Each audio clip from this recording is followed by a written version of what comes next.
that's the last chapter, and it was very underwhelming, definitely underwhelming. That's my honest feel immediately, right? I think that's a great word for it, honestly. Underwhelming. It did not explain. I think it's underwhelming in many aspects too. So, I'm frustrated in that chapter, man. Now this is honestly a very underwhelming chapter in many aspects. I think first of all, it's underwhelming because so he spends half the chapter being an epilogue, right? Roughly half.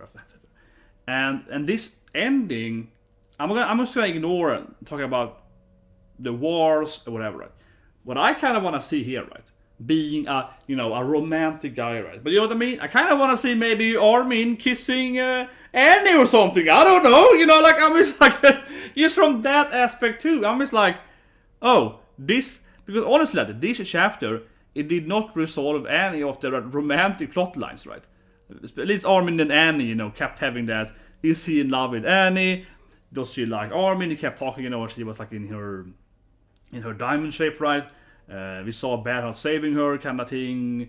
Armin is like, hey, let's save our girl, right? When we were fighting. So this chapter, like, it doesn't resolve that. It doesn't resolve anyone's, the plot lines, right? It doesn't resolve anyone's, like, relationship. It doesn't resolve that. No one else. I mean, it was a hint I've shifted. There was a hint in my aspect that it was like Jean and Pieck had a little bit of a flirt there when they were fighting together. Where they were like, let's alley up, girl, right? We can hang out, right? They're all like diplomats. They're all in a group of like friendship diplomats, right? So sure, like we have like Pieck, and Pieck is looking at Jean when he's fixing his hair. She's like, that guy is pretty hot, right? So I mean, there's like a hint to it because she's the one looking at Jean and is like, you want to impress someone? And he's like, history book. So, I mean, like, come on, like, that I feel is underwhelming. I want to be talking about the history thing in the paradise time and percent. Just immediately from that, okay, maybe Pieck likes Jean. I think so. I think we can hint to that, right? And here we see her like commenting his look and so on, right? And stuff like that. But yeah, like that I feel is a weak ending.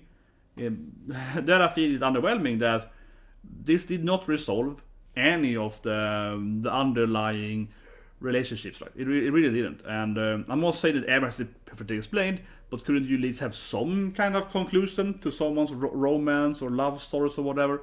So that's kind of underwhelming. It doesn't make any sense that Aaron is able to say that he could save Armin from time travel, right? You were supposed to die, but I could make Bertholdt die instead or something. And it's like, okay, but that means you could alter the past with the result. It's like a straight up grandfather paradox in a sense. Reverse order of it, because to of course somehow get the powers, right? And it was very important for them having that powers so they could attack paradise and do this thing, and also making Aaron lose in the end, right?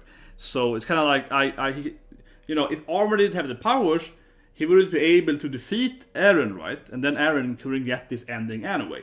So Aaron now is claiming that, I saw the ending, but I saw you were gonna die, so somehow I managed to alter the timeline so you could kill me, but I saw in the future, right? It's all like, that's all messy, right? And it's always an issue. It's always an issue, almost always, I feel, when you have any kind of time traveling shenanigan powers, right? Anytime you have a character that's like, I could alter the past and I could see the future, you're like, oh, okay, so I could create myself, or I could defeat myself earlier. That happens, right? You immediately is like, man, this is gonna create plot holes, and this is clearly a plot hole. Like, that doesn't make any sense that he could, on the same time, be in the future, seeing his own demise, planning his own demise, but also saying that my own demise would only happen if this thing happened that I could only see after I got there, right? So it's like a massive timeline issue there, that he could like force himself to lose, but only after he knew he was gonna lose, and also at the same time changing past to get there. How would he get there to begin with?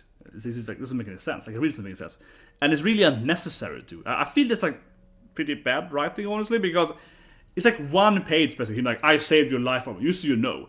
You know what I mean? It's only one page where he says that.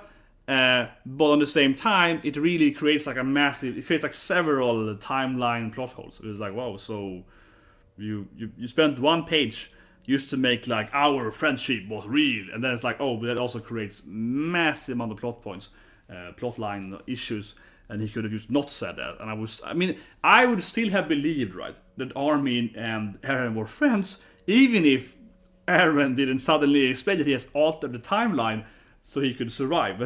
Because it's like, how did you do that, Eren, without messing up all these powers?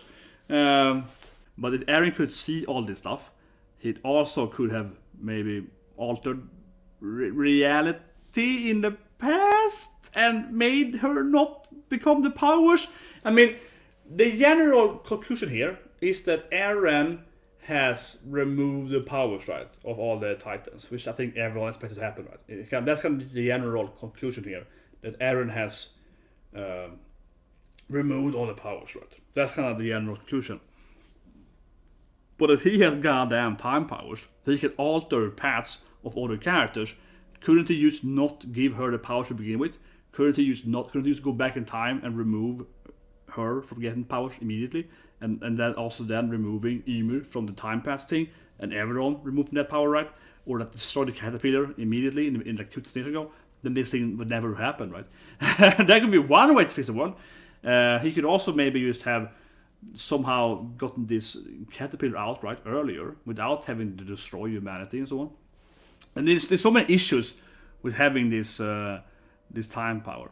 But anyway, another thing that doesn't make much sense here, well, it makes sense, but doesn't make sense from his strategic aspect, is that this clearly ends with Eldian still going to war, right? It still ends with them just going to war. Like, oh, well, given we destroyed half the planet, we have to fight the other half planet because they all hate us. So anyway, so even if you don't have the powers, we're still gonna be in this constant war, right? So it's like, yeah, so that didn't fix anything, Eren. You just created like a massive world war, right? And that was like a given. After they lose their powers, the other countries will still attack them. Not only because of revenge, but I mean, the other countries are gonna, they're not gonna trust them, right? That they don't have any powers anymore. So they're gonna fight them anyway. So like his solution to the, oh, I'm gonna make you heroes. Because Eren in the beginning chapter claims that I did this to make everyone a hero, like so they will like you Eldians. But any basic understanding of human behavior would understand that this won't make you heroes. Everyone's gonna hate you, right? And they're gonna fight you. And given he has like time future sight powers, he should know this would be the end. Maybe you could argue that he can't see past the future where he is defeated. I suppose that's like a true thing. That is probably actually relevant. I suppose, maybe. We don't know, right? But okay, maybe. But the thing is that in this chapter, he actually mentioned he could see different realities, right? He could see different time paths. So you could argue that he's able to see different paths, like different alternate realities. And in the older realities, maybe his powers was remained, and you could kind of see what happened. So it's kind of like a fishy, ambiguous thing. Could he see the ending right? Could he see what happens after he died? Because in the older realities, maybe he could. But yeah, that's all really confusing. His strategy makes no sense. It doesn't make any sense whatsoever. Because it's like a small child would understand that if I destroy you half the planet, they're gonna attack you afterwards, even if you don't have any powers anymore. They probably attack even faster, given your powers are gone because you're weakened. So, this strategy is horrible. And his goal is I'm gonna make people like you by killing everyone else. It's like, you call that strategy, Eren? You call that strategy? You're gonna destroy all other countries, and then when you die on purpose, kinda, you're like, oh, they're gonna like you now, Armin, because you killed me after I killed everyone else. So clearly, they're gonna like you guys. Like, no, because everyone's gonna be super afraid of them, right? And again, as I said in my reaction when I started reading it, I was like, wait, but it's still your fault, right? If the alien created the issue, it's like X created the issue and then X ended the issue, you're not gonna be like, wow, I like X now. You're gonna be like, I'm afraid of X. And without X, it never would happen anyway. So, no, it didn't make any sense. And you could argue and say that, I would even go so far as say that the Marleys probably should have just killed them all after they turned back, right? The Marleys should probably should blast them down. I understand that the Marleys, the Marley guys, they are kind of like, oh, these Eldians are our friends now. But you could argue and say that the whole Armin speech to them, oh, we don't have any powers anymore. why would them all even trust them? I feel them all should be just blast them all down immediately before they turn, right? Basically, yeah, them all should be like, just defeat them now before they go back into powers, right? But it is like, yeah, it is a big brain moment because it's a really stupid strategy to get a worse ending than you could have had. What I expected, honestly. It's actually, in anything, the ending is very tame. Everyone's alive, as I expected last month. I was like, oh, they're all turning in, so they're all gonna be fine. And, you know, Jean, Connie, Gabi, no one died. So that, if it's anything, it's a shock that it was like so weak ending. I guess I argue what you mean, right? The word is arguably a shocking ending because it's like, oh, no one died whatsoever. Oh yeah, except of course Aaron, but I mean, no one else got, you know, took the shit right there. So it's a very, like, again, I think the word that I'm gonna keep saying is like underwhelming. Oh, no one died. It also, no one got in love. No one ended their love story. No one got. I mean, his story has babies already, but I mean, no one else. Again, like, you know, Jean and Pieck didn't smash. It would have been better to just, if he truly wanted to just save aliens and not caring about the planet, right? It would have been way better to just finish the last 20% of the planet, yeah, and just have the aliens be alive. It would be a better solution for him, right? Basically, just killing all the humans and then only letting the aliens survive, right? Then he will make world peace for aliens. Of course, 80% has been destroyed, and that doesn't make any goddamn sense. Okay, it just doesn't make any sense. That story bit, that I think is just, that's the worst writing of the chapter, because it's like, okay, so almost everyone was dead. So yeah, it could be better to just go for this last 20%, right? You get all alien empire, right? In one way, but it's just from like any kind of measurable distance, it doesn't make any goddamn sense. It doesn't make any goddamn sense. I'm gonna get a map here. Get a world map. Let me get a world map. This is kind of the planet, right? And you know, Russia is a big country here. Here's Japan, right? USA and so on. You know, big countries. So anyway, in this world of Attack on Titan, the actual planet is more shaped like this thing, right? This is kind of how it actually looks like, and they kind of here at Madagascar, okay? So this is kind of how the world map looks. But otherwise, how the planet acts is like, well, while you're up here, this is basically England, right? And this is like Europe then, so because the Mars are kind of the Germans, you know, the Dutch and so on. So that's kind of how it is. So I mean, we kind of start here, right? Here's kind of how we will start with the, here, you know, here's the paradise. We get those here. We kind of have like the rumble, right? The rumble is going like this, and the rumble, you know, is starting to like destroy. It is starting to destroy the Africa, Europe. I mean, in their world, Europe is Africa, right? You know, in landmass size. So it kind of goes like this, right? And go in this direction. Won't do anything because it's gonna. Yeah, no one lives up here. That's pretty pointless. But anyway, so this is kind of the world. This is the start of the rumble, right? And we know that the world map is this. It's been shown several times. So this is the world map. Of course, the problem here, and this really makes no sense. Like, it really is like as I set up. I think that is bad writing because it doesn't make any sense to claim that 80% of humanity has been destroyed in this chapter. That is a really weird point to make, because have you ever seen a goddamn world map? Like, you know what I mean? Even in this world map. So, because the thing is that the Marleys is here, right? This is like Marley, right? This country here, you can make it in like blue. Okay, Marleys. This is like Marley, right? This is like Marley, yeah, like Europe, Africa. No, that's Marley. So, and they're hiding. Here's the, you know, here's kind of like, let's call it like Reiner's mom. Okay, Reiner's mom, she's like hiding, you know, somewhere here, right? Reiner's mom is like, yeah, she's like hiding somewhere down here in Europe. You know, in Europe, Africa, right? She might even be further up here. But okay, let's just assume that Reiner's mom is hiding in the, you know, the edge of like southern Europe, Africa, Mediterranean, right? You kind of hear something. Maybe she's even down here as opposed to the train. In absolute best case scenario, I guess Reiner's mom. So maybe mom is like down here in like, you know, upside down Sweden. You know, maybe it's down there. Maybe the Marley has gone this far down. Okay. But that seems not really given in the story whatsoever. But okay, absolute best case scenario, mom is down here. Like if you they moved, up here is like the Mali Empire start right next to Paradise. This is actually where she lived and so on, right? But they have somehow taken the train even down here, or maybe even down. But down here doesn't make sense because Mali Empire is kind of like Europe and Mediterranean. But okay, so let's just assume for argument's sake, right, that the mom is like down there, right? That would mean the circle is the edge of the circle would be something like this, right? Kind of moved to hit the mom, like it wouldn't be bigger than.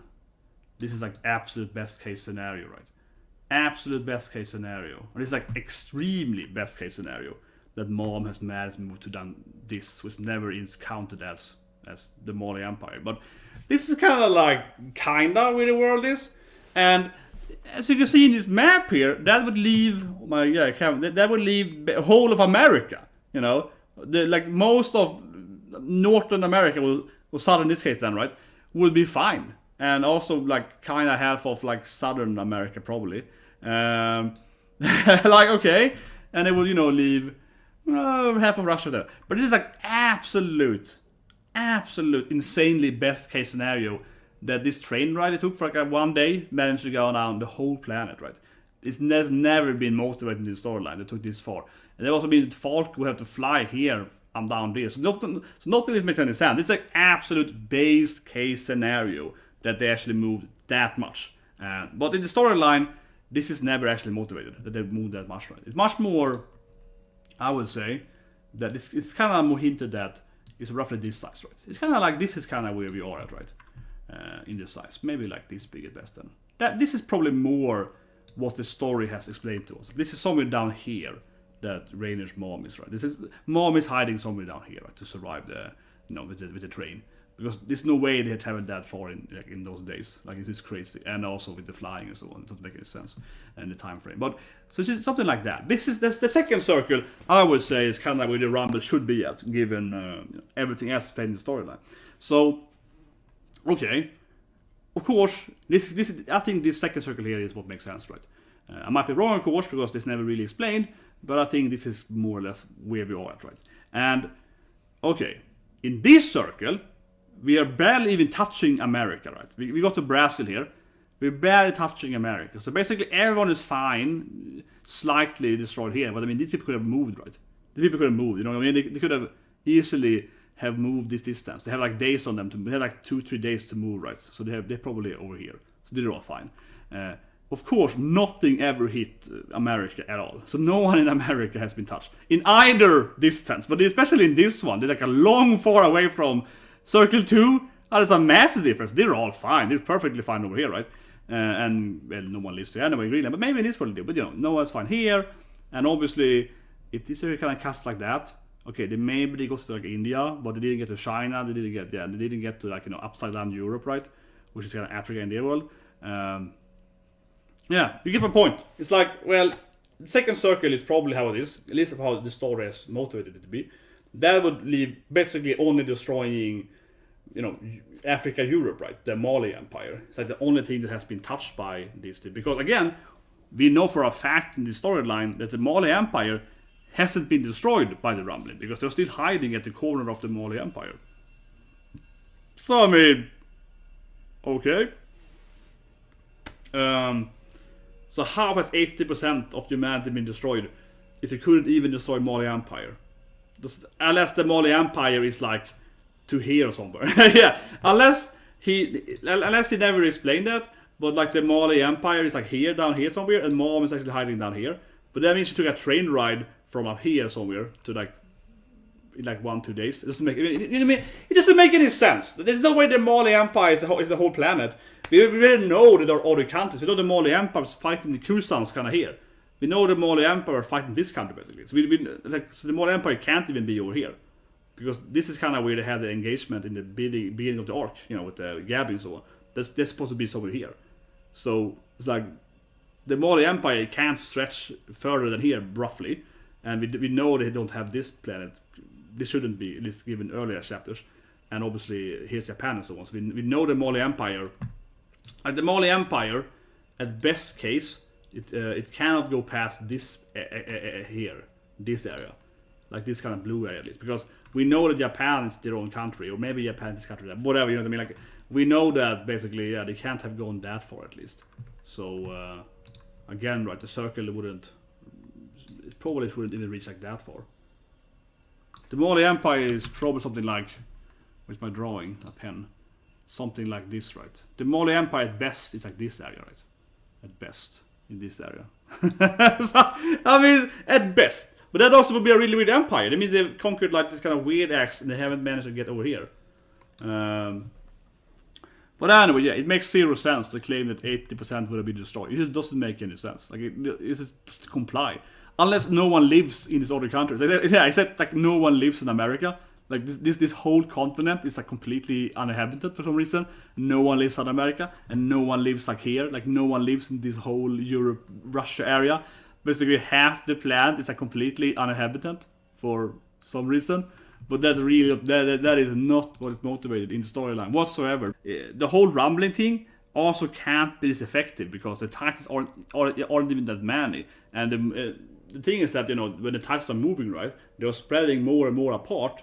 Which means that eventually, the bigger the circle gets, right, of the rumbling, it goes like this, right, the bigger it gets, right, the more holes gonna be between Titans two. It's actually a very finite mass, right? It's a very finite mass. It's a very finite mass of Titans because the more they move out, right, the bigger each distance between the Titans has to be, which means that the rumbling is only effective basically, kind of roughly at the Mali Empire, right, kind of where it starts, and afterward. There would be a lot of distance between them, and what we see in the storyline basically, right, is that, like, you know, Aaron is sending over the rumbling to the Malis, right, next to his, you know, the Paradise Island, which is like, you know, UK, right, and into like Europe, into like Germany and so on. Right? That's kind of like where they're moving the Titans, right, and then of course they get stopped, you know, with Reiner's mom and so on, and you know, Annie's dad. So nothing in the storyline, I would say, whatsoever motivates that they have moved past basically Germany, right. Like, I mean, I would say everything so far in the chapters basically saying that they left the UK, right, England, whatever, right, and went over to like Germany, and they couldn't even, you know, go past Germany, right. So Titans were still very, very close together, and it's even that many Titans in the walls. I mean, you can even calculate because you know how big a Titan is, and you know how big the walls are, so you can even calculate how many Titans there is, right. Only at best destroying Europe, right? Because the Malis are, you know, they are like Germany, maybe France, you know, they're kind of like, you know, the European countries at best, and they're hiding. They took a train for like one day and, you know, got somewhere at like the edge of the Mali Empire. It's like, where else would they be? Like, how fast was that train traveling to suddenly? Because otherwise the train made them go to like America. The train made them like leap over water or something, and they're now in America or whatever, right? Or Falco would, and also Falco fly, right? So otherwise Falco would have to fly like the whole planet basically. It doesn't make any sense. And again, also the Titans, you know, spread out, right? They kind of like they're less and less effective, right? Per meter, right? They're actually moving, right?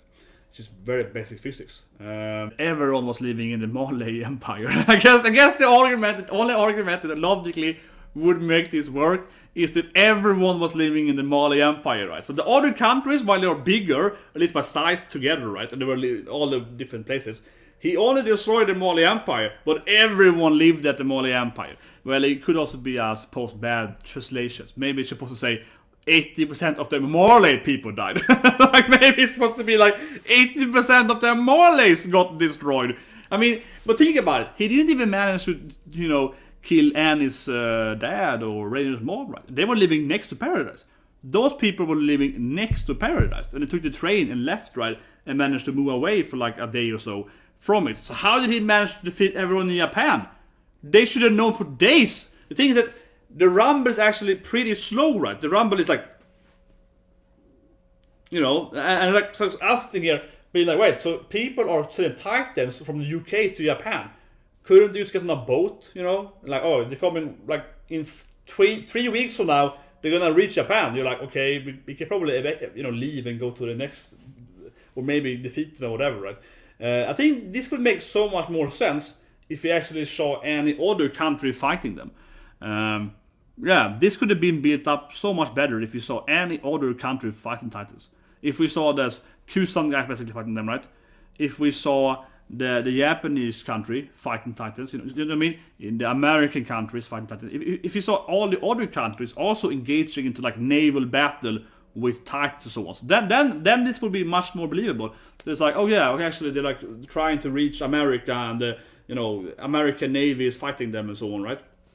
Then it would make a lot more sense. But yeah, but also definitely, how does he even know that, right? How does Aaron even know? How would he even know that? Like, how can he like track human lives? That power is like out of nowhere. That's one thing too. Like, it doesn't even make sense that he would know that. But it seemingly is like a narration point that he knows this, because they're like, we need to go out now and talk to the few cuts left, right, and because they're like, we have built an Eldian empire now that can try to make peace. So it's like so it is definitely a plot point. It's like a plot point that like, oh, we have to go out there and make peace with what is left in the world or something. Sad, because you can, I read this manga for so long and we follow the anime and so on. It's like a sentimental value here, but I think the chapter is pretty bad. I mean, and I think that it annoys me, as I mentioned earlier, honestly, that we didn't see any kind of romance. Maybe it's story, but I want my romance. No, but I'm just like, I said earlier too, but I just want to iterate on that point that I think the chapter is, it's like almost kind of trolly in the sense that, okay, why didn't he conclude anything? Why didn't he conclude the Armin? Like that annoys me. Like, we had the Armin and Annie relationship kind of thing going on for so many chapters, and it was like he didn't address it at all. Like, come on, like, can you at least explain if they are in love or whatever? Can they have babies? You know what I mean? Again, right? We had the Pieck and Jean moment earlier, a few chapters ago, and now Pieck is like, oh, who are you trying to impress? Jean? She's kind of flirting with Jean here in the end. So you're like, I guess Jean and Pieck is a couple, maybe. You know what I mean? I want to see something like that, right?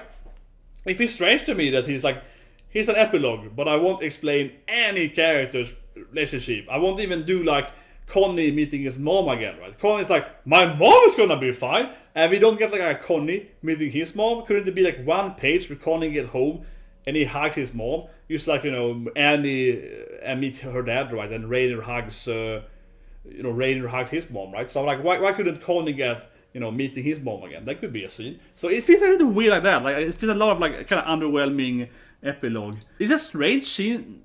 I feel it's strange too. I mean, I think it's kind of cute seeing Gabi and Falco being older, and Gabi has like a nice kind of Victorian dress or something, and she's kind of happy with Falco, and they're obviously in love and so on.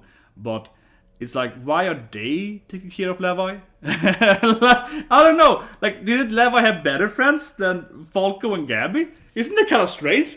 Like, the epilogue is basically like, hey, so Levi is living with like Falco and Gabi, right? And they're like lovers, and Levi is like their sick uncle or whatever, right? Taken care of. But it's like, I mean, sure, most of Levi's friends died, but he's still friends with Jean and Connie and so on. So like, why is he living with like Falco and Gabi? That's why I had to guess it, right? Because like why did he leave Levi with these people? Like, I don't feel that it was built up that much.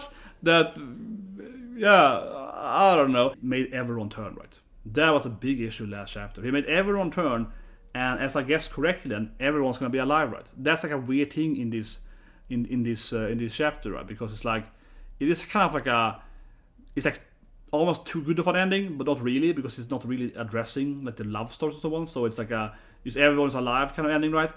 And again, I just want to iterate that, even though I said earlier, because I think it's an important point to think about that.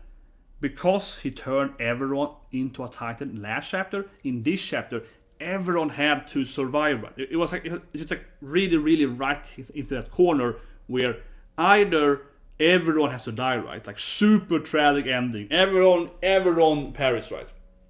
Either everyone had to die, or no one could die, given how he wrote last chapter. I think that's the problem in this chapter here a lot, because this chapter here had to be quite the happy ending, where everyone's just like, oh, everyone's kind of fine, Pieck is fine, Jean is fine, Connie is fine, mom is fine, dad is fine, Either it had to be like that, or everyone had to die, right, So it was kind of, it was a very binary ending, given last chapter. If last chapter had maybe only Jean and Connie turning, but Gabi will be fine, right? And you know, Reiner's mom will be fine, and so on.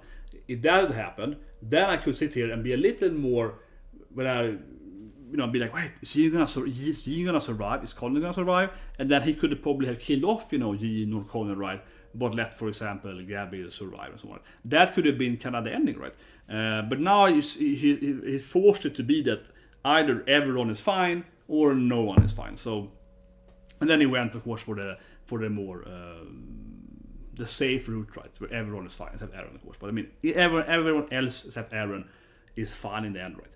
And yeah, it's kind of like doesn't really fit the, I guess, the Attack on Titan a little more, you know, dark, you know, past or whatever, right? You kind of, but again, I felt that earlier, right? I felt that last month. I was like, this is gonna be a happy ending. But then the problem here, I feel, of course, I said it several times now, but I really feel, as my conclusion here of the chapter, is that, okay, so we have the happy ending. Everyone is alive. Okay, fine. But why are you not then giving me more happy, right? You know what I mean? Because if you're gonna have it, everyone's alive, so it's a happy ending. But, you know, give me like Armin marrying Annie, right? You know, give me Pieck and Jean getting married. You know what I mean? Give me something. Give me like the Pieck has a baby, whatever. It'll be 3 years after, you know, so she can have babies too, right? Or historically have more babies, you know. Give me something like that, right? Because if you're gonna have a happy ending where everyone is fine, everyone's in love, and blah blah blah and so on, right? But you don't really conclude any love story or anything else, or you don't really conclude, you know, how they're living now or whatever, right? Or some kind of, you know, whatever. Connie meeting his mom again, you know. Right?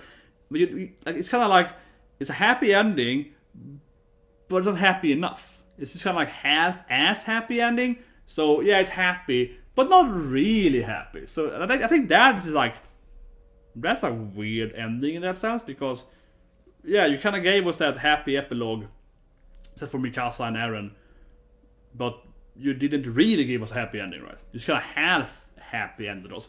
So it feels very wishy-washy. I think it feels very wishy-washy, I suppose. There is like, oh, it's happy, but not really, you know, or like it's kind of very ambiguous, kind of half pointing to Pieck flirting with Jean, but still not really concluding that love story. Okay, and Annie and Armin are still together, but maybe they're in love, but not really, you know. So it's like, huh, okay. But I think that's the gist of it, right? My conclusion here, that it's just like it's a weird way to do it. You're giving us, it's kind of like if you play you know, Evo, like an Evo horror game. It's like you have the good ending and you have the true ending. You know, good ending is like, you get like, you know, you fall in love with this girl and you're fine. And the true ending is like you get married. You know, like, it's kind of like the good ending. Like, it's a good ending. It's not a bad ending, but it's not the true ending where we get a kid, right? It's kind of like that. Very in the milk toast. Yeah, milk toast, kind of middle. But anyway, let's talk about that for the day. Okay. Subscribe, guys, to that episode 1.